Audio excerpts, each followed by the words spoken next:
पाठ दूसरा, शेखीबाज मक्खी। लेखक है योगेश जोशी जी।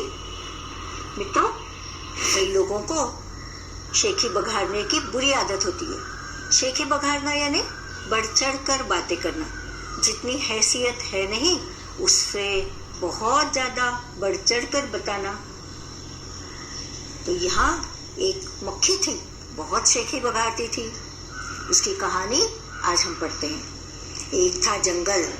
उस जंगल में एक शेर भोजन करके आराम कर रहा था। इतने में एक मक्खी उड़ती उड़ती वहीं आ पहुंची। शेर ने 2-3 दिनों से स्नान नहीं किया था, इसलिए मक्खी शेर के कान के एकदम पास भिन भिन भिन करने लगी। आप लोग तो जानते हो, जहाँ गंदगी है, जहाँ बदबू है, वहाँ मक्खियाँ भिन भिनाती है।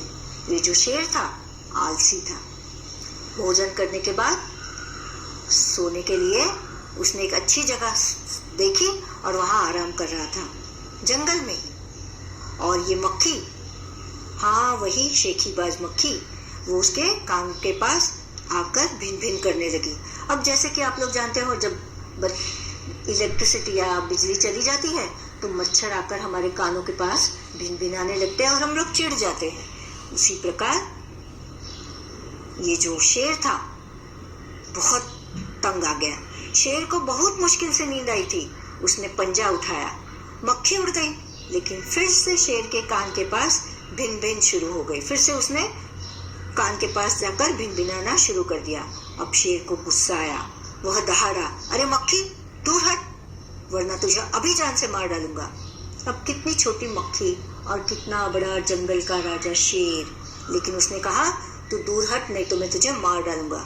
मक्खी ने धीरे से कहा, छी छी, जंगल के राजा के मुंह से ऐसी भाषा कहीं शोभा देती है।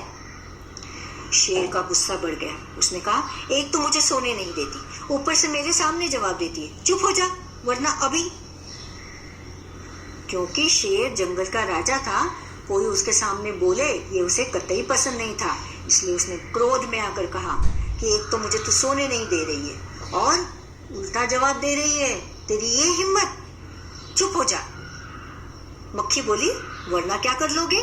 मैं क्या तुमसे डर जाऊंगी? मैं तो तुमसे भी डर सकती हूँ। हिम्मत हो तो आ जाओ। शेर आप बबूला हो उठा। आप बबूला हो उठना, बहुत बहुत बहुत क्रोधित होना। उसने कान के पास पंजा मारा, क्योंकि मक्खी जो थी कानों के पास भिनभिना रही थी और उसको भगाने के लिए, उसको मारने के लिए उसने पंजे से फटकारा। मक्खी तो उड़ गई, पर कान जरा छिल गया।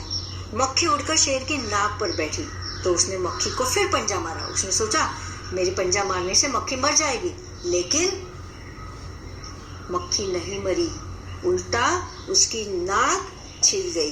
पहले कान की तरफ पंजा बढ़ाया तो कान जख्मी हो गया, फिर नाक पर पंजा मारा मक्खी को उड़ाने के लिए, फिर नाक भी छिल गया।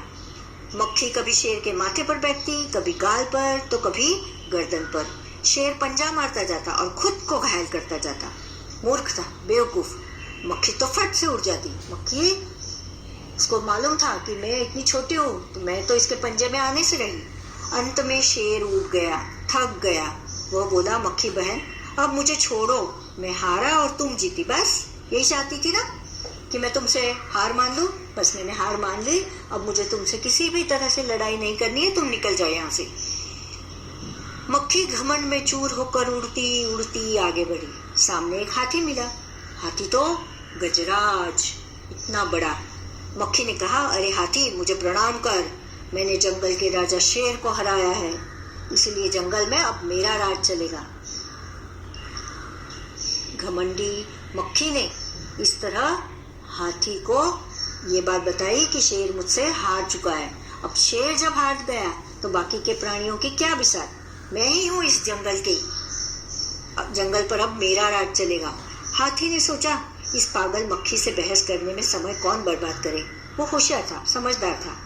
हाथी ने सूंड ऊपर उठाकर मक्खी को प्रणाम किया और आगे बढ़ गया। सामने से आ रही थी लोमड़ी। उसने ये सब देखा कि ओ ये बात है, ये मक्खी ऐसा कर रही है। लोमड़ी मंद मंद मुस्काने लगी, धीरे धीरे वो मुस्कुरा रही थी। इतने में मक्खी ने लोमड़ी से कहा, अरे ओ लोमड़ी, चल मुझे प्रणाम कर। मैंने जंगल के राजा शेर और विशाल काय, काय यानी काया, विशाल भव्य प्रचंड ह्यूज हाथी को भी हरा दिया है। हाथी तो बहुत बड़ा होता है, विशाल होता है। तो ऐसे हाथी को मैंने हरा दिया और शेर के राजा सिंह को भी हरा दिया, शेर को। लोमड़ी ने उसे प्रणाम किया, फिर धीरे से बोली। लोमड़ी होशियार थी, चतुर थी, वो जानती थी किस तरह से मक्खी को हराना है। धन्य हो मक्खी रानी, धन्य हो, धन्य है आपका जीवन और धन्य है आपके माता पिता। इस तरह से उसने चालाकी से मक्खी को मस्का लगाना शुरू कर दिया, अच्छी अच्छी मीठी मीठी बातों में उसे बहकाना शुरू कर दिया।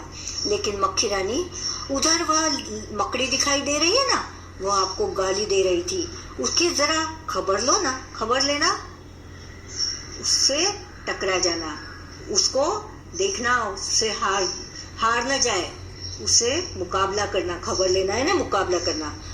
इस तरह से धीरे से लोमड़ी ने मक्खी को मकड़ी के पास भेज दिया ताकि मक्खी का सामना मकड़ी से हो। यह सुनकर मक्खी गुस्से से लाल हो उठी। मक्खी बोली, उस मकड़ी को तो मैं चुटकी बजाते खत्म कर देती हूँ। यह कहते हुए मक्खी मकड़ी की तरफ झपटी और मकड़ी के जाले में फंस गई। मक्खी जाले से छूटने की ज्यों कोशिश करती रही, मतलब जैसे जैसे उसने सोचा कि मैं यहाँ से निकलूंगी, इधर से निकलूंगी, ये करूंगी तो निकल सकूंगी, लेकिन मकड़ी का जाला इतना आसानी से उसे छोड़ने वाला नहीं था।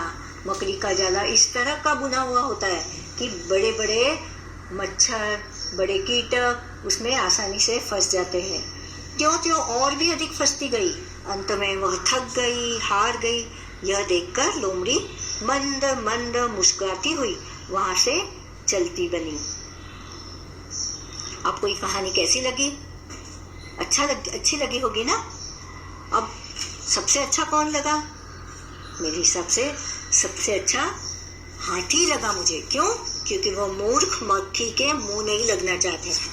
अब दूसरा सवाल है, मक्खी मकड़ी के जाल में फंस गई थी, फिर क्या हुआ होगा? कहानी आगे बढ़ाओ। मक्खी मकड़ी के जाल में फंस गई थी, फिर क्या? उसने कोशिश की कि उस जाल से निकले, लेकिन जितनी ज्यादा कोशिश की उतनी ही वह उसमें अधिक उलझती गई। उसे अपना अंत दिखाई दिया। अपने बड़बोलेपन और घमंड पर अब उसे पछतावा हो रहा था। बड़बोलापन, शेखी बघारना, बढ़ चढ़कर बातें करना, लेकिन अब बात बिगड़ चुकी थी। अब यहाँ उन्होंने पूछा है कहानी का नाम।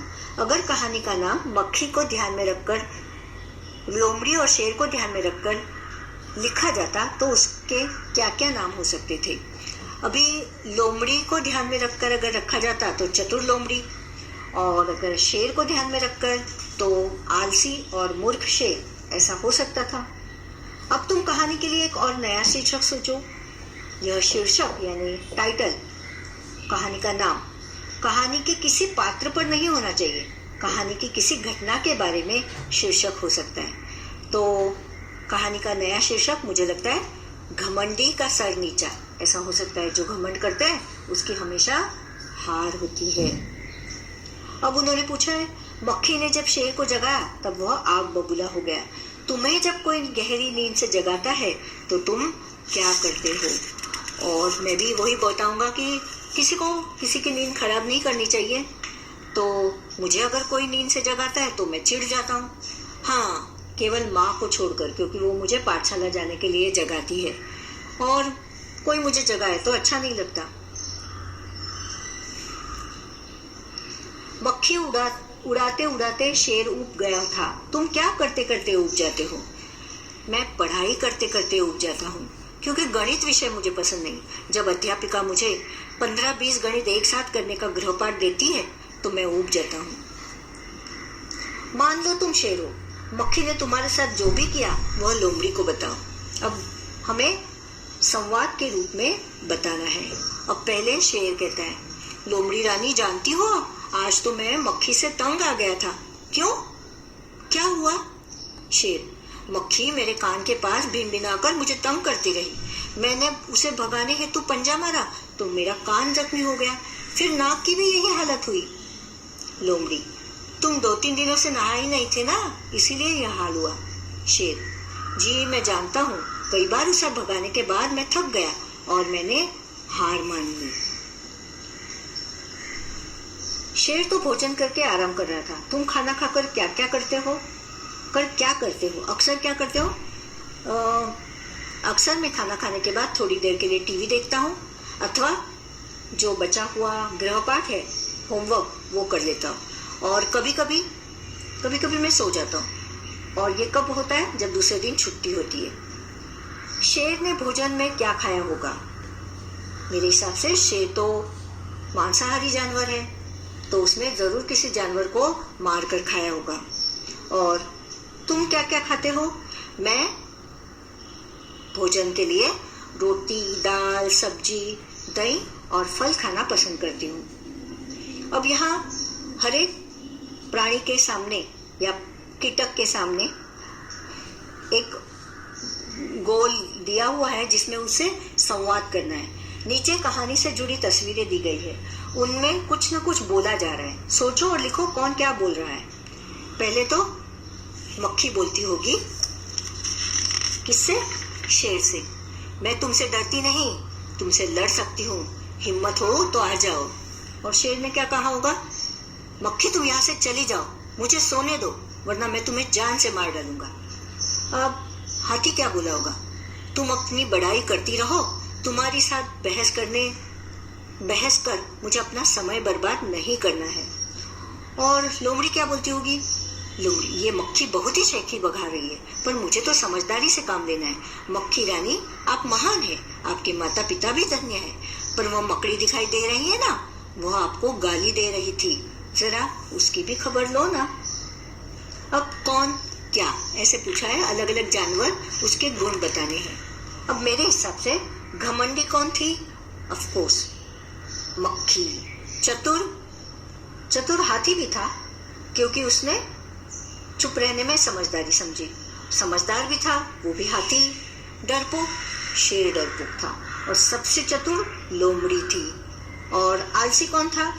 शेर, जो 2 दिन से नहाया नहीं था। अब यहाँ पूछा है, चुटकी बजाने का मतलब होता है बहुत जल्दी कर लेना। तुम कौन कौन से काम चुटकी बजाते ही कर लेते हो, बताओ। तो मैं अपनी पढ़ाई चुटकी बजाते ही कर लेता हूँ। इन वाक्यों को अपने ढंग से लिखकर बताओ। शेर आग बबूला हो उठा। तो आग बबूला का मतलब है गुस्सा होना। तो हम ऐसा बोल सकते हैं कि शेर बहुत क्रोधित हो उठा। उसकी जरा खबर लो ना। तो कैसे होगा? उससे जरा मुकाबला करो या उससे बात करो। उस मकड़ी को तो मैं चुटकी बजाते ही खत्म कर देती हूँ। तो उसका ये होगा, चुटकी बजाते ही यानी तुरंत खत्म कर देती हूँ। जंगल के राजा के मुंह से ऐसी भाषा कहीं शोभा देती है, का मतलब है ऐसी भाषा जचती नहीं। जंगल के राजा के मुंह से ऐसी बातें या भाषा जचती नहीं, ठीक नहीं लगती। इनके पास तुमने अक्सर किन किन को उड़ते देखा है? तो सबसे पहले पूछा है, जलते बल्ब के आसपास छिपकली को देखा है, अलग अलग छोटे छोटे कीट को देखा है, खेतों में कीड़े होते हैं, मेंढक होते हैं, इकट्ठे पानी के ऊपर भी मच्छर और छोटे छोटे कीट और सांप भी कभी कभी होते हैं, फूलों पर तितली, इल्ली, हलवाई की मिठाई पर मक्खियाँ होती है और कभी कभी दूसरे छोटे से कीड़े भी दिखाई देते हैं। क्या तुम किसी शेखीबाज को जानते हो? कौन है वह किस चीज के बारे में शेखी बघारता है, ऐसा पूछा है। शेखीबाज उसे कहते हैं जो बढ़ चढ़कर बातें करता हो। मेरा एक दोस्त क्रिकेट खेलकर आने पर शेखी बघारता है। उसने कितने छक्के मारे, कितने चौके मारे, पर मैं जानता हूँ वो सब झूठ बोलता है, कभी सच नहीं बताता। पाठ